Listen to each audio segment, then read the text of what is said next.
이제 우리가 수능 완성 수업을 시작합니다. 자, 수능 완성에서 확률과 통계 부분은 7강, 8강, 9강이 있죠.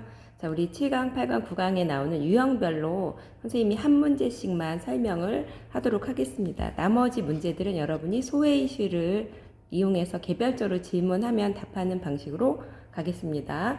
자, 첫 번째 7강의 유형 1 원순열이 되겠습니다. 원순열에서 4번 문제 한번 볼게요. 자, 그림과 같이 중심이 일치하고 반지름의 길이가 서로 다른 두 원이 있다. 원의 중심을 지나고 서로 수직인 두 직선에 의해 작은 원의 외부와 큰 원의 내부의 공통 부분이 4개의 영역으로 나뉘고, 자, 밑에 그림이 있어요.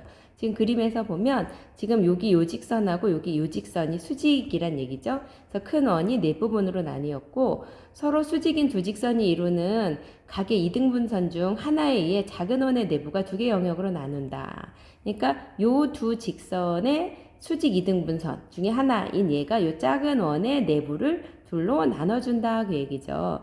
자, 그랬을 때 1, 2, 3, 4, 5, 6에 하나씩 적힌 스티커를 6개의 영역에 각각 하나씩 붙일 때 작은 원의 내부의 2개 영역에는 모두 소수가 적힌 스티커를 붙이는 경우의 수를 구하시오 라고 문제가 되어 있죠.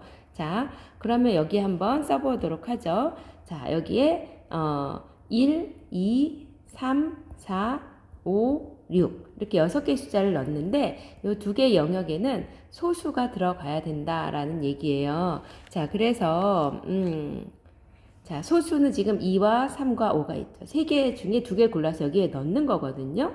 그러면 3개 중에 우리가 2개를 골라볼게요. 조합이죠. 그랬을 때 여기에 2를 넣고 여기에 3을 넣는 것과 또는 여기에 3을 넣고 여기에 2를 넣는 게 다를까요? 아니죠. 회전시켜주면 똑같다라는 걸 알 수 있죠. 그래서 3개 중에 2개 골라서 아무렇게나 넣어주면 되겠어요. 그러면 1, 4, 5, 6이 남았죠. 요 나머지 4개를 4개의 영역에 이제 다시 넣어줘야 될 거예요. 근데 이거는 이제 1, 4, 5, 6의 순서로 만약에 요 4개 1, 4, 5, 6 넣는다라고 생각했을 때 여러분 여기에 1이 오는 것과 여기에 1이 오는 게 같아요, 달라요? 분명히 다른 거 느낄 수 있죠. 여기에 1이 오는 것도 다르죠. 여기에 1이 오는 것도 다르죠. 따라서 1, 4, 5, 6을 이 4군데에 넣어주는 거는 일반 순열 4팩토리얼이 되는 거예요. 그래서 얘는 3 곱하기 24 해서 72가지가 되겠죠. 예. 자, 그래서 유형을 이렇게 봤고요. 그 다음에 유형 2로 가면 중복순열이 됩니다. 자, 중복순열에서는 8번 문제를 한번 보도록 할게요. 자, 8번 문제를 보면 다음 조건을 만족시키는 집합 x에서 x로의 함수 f의 개수는 그랬거든요. 자, 그런데 f1이 4 이상이래요. 그러면 지금 얘는 1, 2, 3, 4, 5에서 1, 2, 3, 4, 5로 가는 함수잖아요. 근데 f1이 4 이상이면 1이 4로 갈 수도 있겠고, 또는 1, 2, 3, 4, 5에서 1, 2, 3, 4, 5로 가는데 1이 5로 갈 수도 있겠죠. 이 2가지 경우가 되겠습니다.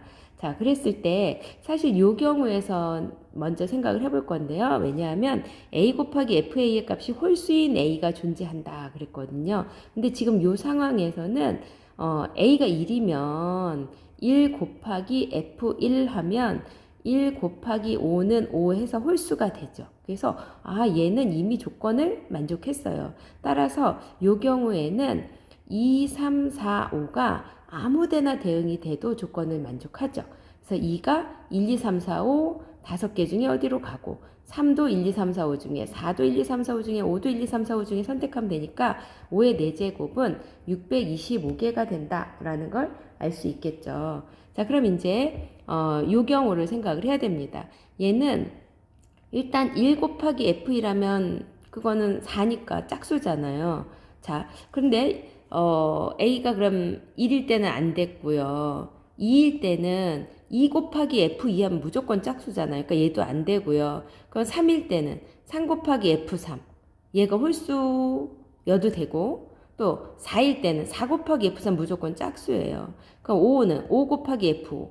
따라서 얘는 요 둘 중에 적어도 하나가 홀수여야 되겠네요. 그러니까 결론은 F3이 홀수이던가 또는 F5가 홀수여야 되겠구나 라는 걸 알 수 있겠죠.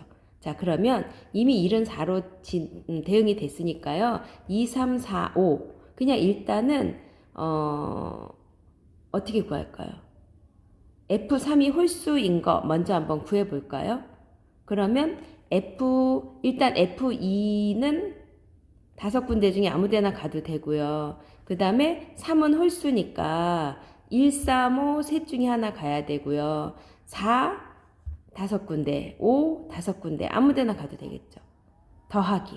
F5가 홀수인 것도 똑같겠죠. 그럼 5의 세제곱 곱하기 3이겠죠. 그 안에서 둘 다 홀수인 걸 한번 빼야 되겠죠.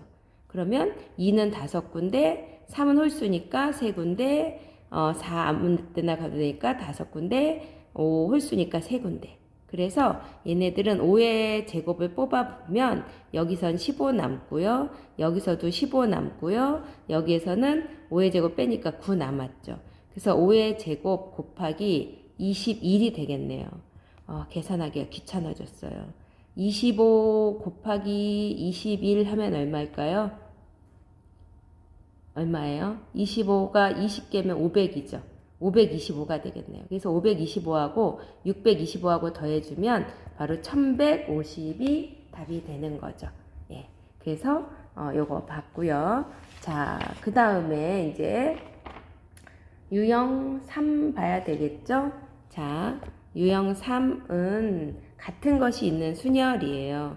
자, 그래서 같은 것이 있는 순열에서 여기는 14번 문제를 한번 보도록 할게요.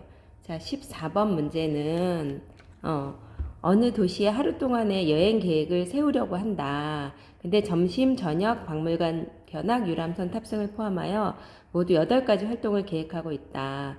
이때 박물관 견학은 점심 식사 전의 활동에 포함시키고 유람선 탑승은 잠깐 써봅시다. 점심 어디 갔지? 박물관 견학은 점심 전에 하고 유람선 탑승은 저녁 이후에 이렇게 한다. 얘네 넷간에 이런 점심 다음 저녁은 당연히 또 점심보다 뒤니까 요 넷은 순서가 정해져 있는 거죠. 그랬을 때 점심 식사와 저녁 식사 사이에는 나머지 4가지 활동 중에서 적어도 1가지 활동을 반드시 포함시키도록 여행 순서를 정하는 경우의 수를 구하시오. 그랬거든요. 예.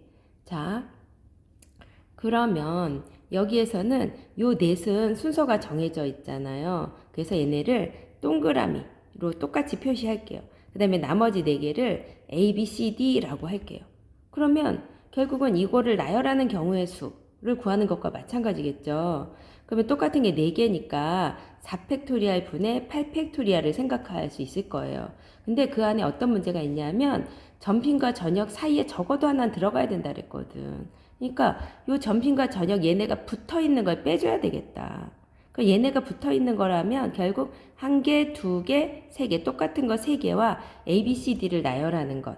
즉 3팩토리알 분의 7팩토리알이라는 값을 빼주면 되겠죠. 그래서 이걸 계산해주면 840이라는 답이 나오게 됩니다. 자, 오늘은 여기까지만 하도록 할게요.